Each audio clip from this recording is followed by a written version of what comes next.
Aujourd'hui, plongeons dans cette histoire terrifiante et demandons-nous, sommes-nous en train de suivre le chemin de Moussa, alayhi salam, ou celui de Pharaon?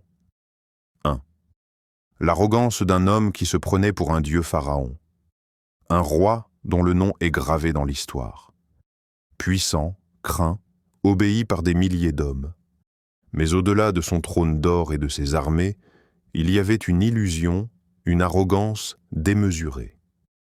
Il ne voulait pas seulement régner sur la terre, il voulait posséder les âmes.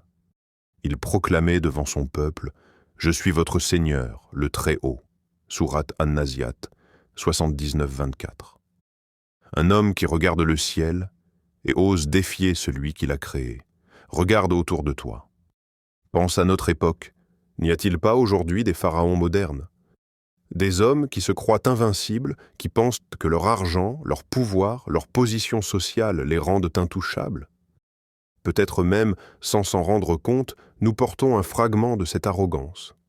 Une fierté cachée quand nous réussissons, un regard méprisant envers ceux qui ont moins, un cœur qui oublie que chaque souffle est un don d'Allah. Allah nous met en garde. Et ne détourne pas ton visage des gens avec arrogance et ne marche pas sur terre avec insolence.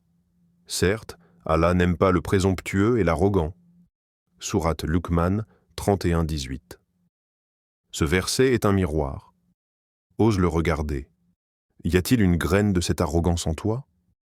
Parce que Pharaon n'est pas qu'un homme du passé. Son histoire est une leçon pour nous. Un rappel que l'arrogance aveugle, qu'elle détruit, qu'elle mène à la perte. Alors demande-toi, quelle place Allah occupe-t-il vraiment dans ton cœur? Deuxième, l'oppression des enfants d'Israël. Quand l'injustice dépasse les limites, Pharaon ne se contentait pas de s'élever au rang de Dieu, il voulait écraser tout espoir de révolte. Son règne ne connaissait ni pitié ni justice. Il oppressait sans relâche les enfants d'Israël, les condamnant à l'esclavage, à la souffrance, à l'humiliation.